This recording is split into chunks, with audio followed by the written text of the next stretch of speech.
Now that was a close call. But it's also really good to really, a rattlesnake, their biggest really danger, I guess, would, be a bird of prey and getting stepped on. They don't want to get stepped on. But if you step on them, that's when you're going to get bit. And I mean, I was so close to that.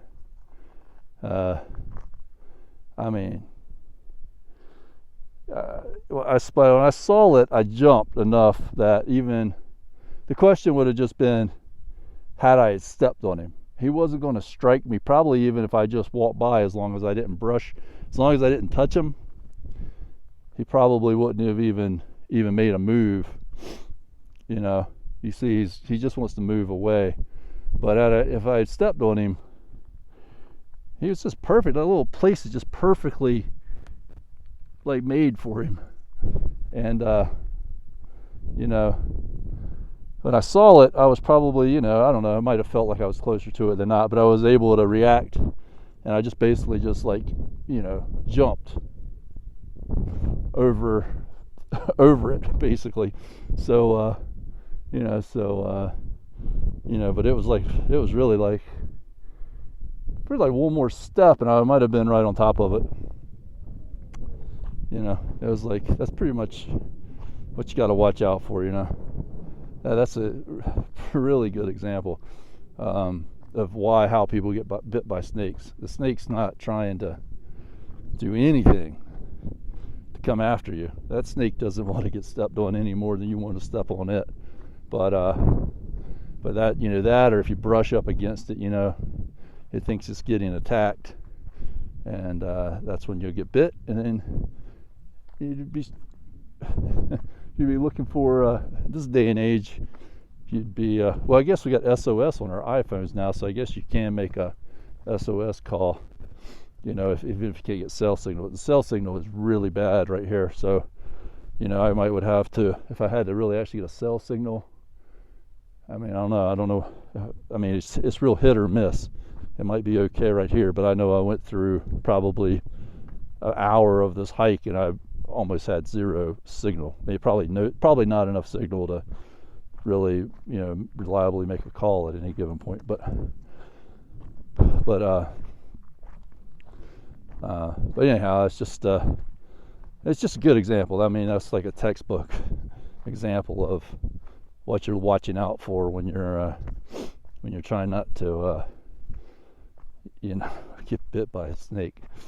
Is that right there, the snake on the path. And this also, I had a biker a couple of days ago go by me, came up behind me, and it was a narrow like this, and the guy just really wanted to go, and I wasn't going to walk off the path until I had a little bit of a clear spot, but people aren't thinking, right?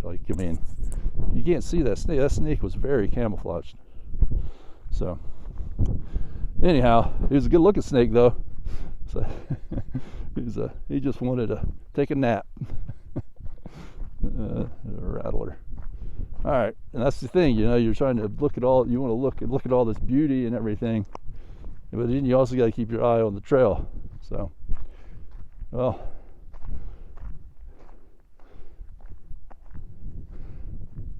that's what you're watching out for. Enjoy it.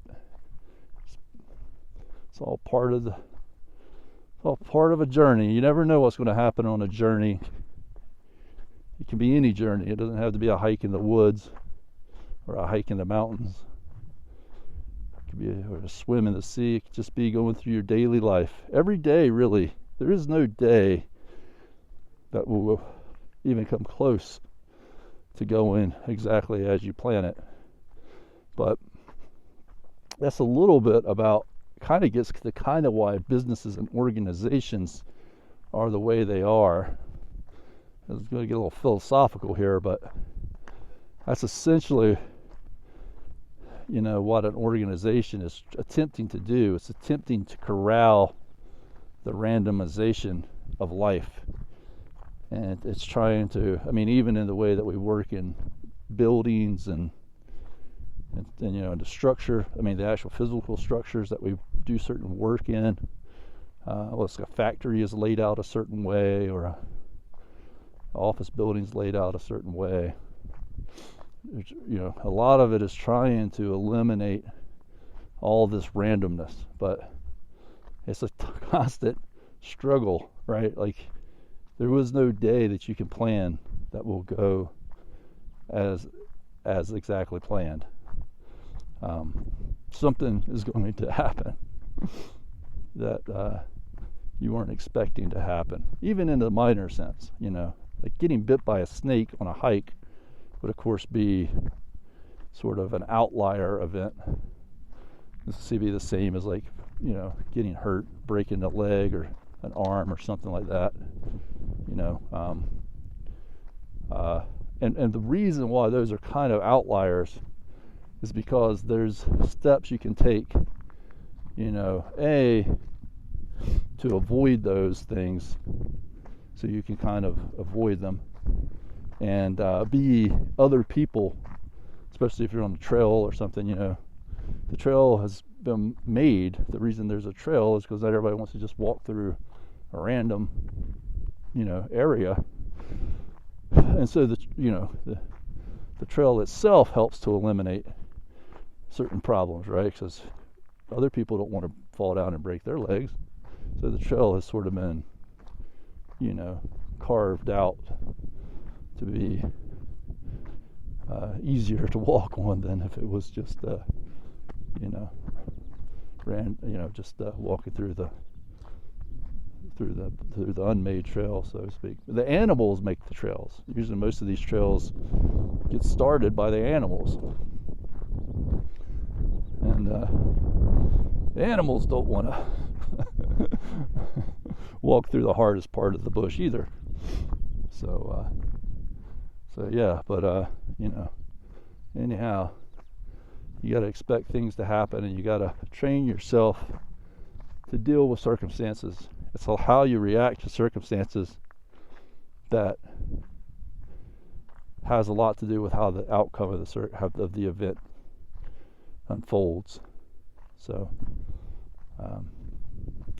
you know, it's just whether it's getting in an accident on the highway, or you know, missing your ride, or car breaking down, or not having the money that you think you had, or unexpected expenses come up. You know, you learn every time something happens in your life that causes you a disruption. As you solve that problem, think about how you could do it better, or how you could have done it better, how you could have reacted better.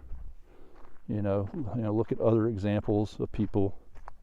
A lot of times in some of these things, a society has actually made protocols, what we call a protocol, or a set of steps to take, because other people go through the same things that you go through. We all go through a lot of the same things, just in a little bit different forms. You know, so even with injuries, I mean, there's first aid steps. You know, there's emergency steps. There's legal steps in some cases. There's steps that we take internally, like spiritual steps for healing. You know, there's all kinds of things that have been laid out for us, and we can pull a lot from those things too. Anyhow, don't step on a snake. Love you.